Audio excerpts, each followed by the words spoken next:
আগেকার দিনে ঠাকুমা দিদিমারা বলতেন পাখির আহার, অর্থাৎ পাখির মতো খাওয়া।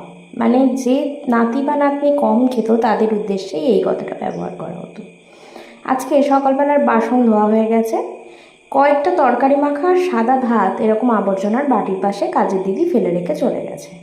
তো কয়েকটি ছাতারে পাখি দেখি খুঁটে খুঁটে ভাত খাচ্ছে।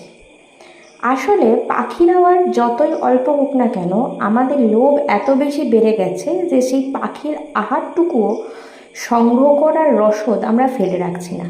আমরা গাছ কাটছি, জলা জমি বুঝিয়ে ফেলছি, আরও অনেক কাজ করছি। পরিবেশ দূষণ তো সঙ্গেই আছে, বেচারা পাখিরা ফল পোকামাকড় না খেতে পেয়ে ভাত খাচ্ছে। এরকম কত প্রজাতির প্রাণী যে আমাদের লোভের মূল্য চোকাতে গিয়ে নেই হয়ে গেছে, সেটা আমরা সকলেই জানি, তাও আমাদের লোভ কমছে না। আচ্ছা, বুকে হাত দিয়ে বলো তো, কাজটা কি ঠিক ঠিক করছি আমরা?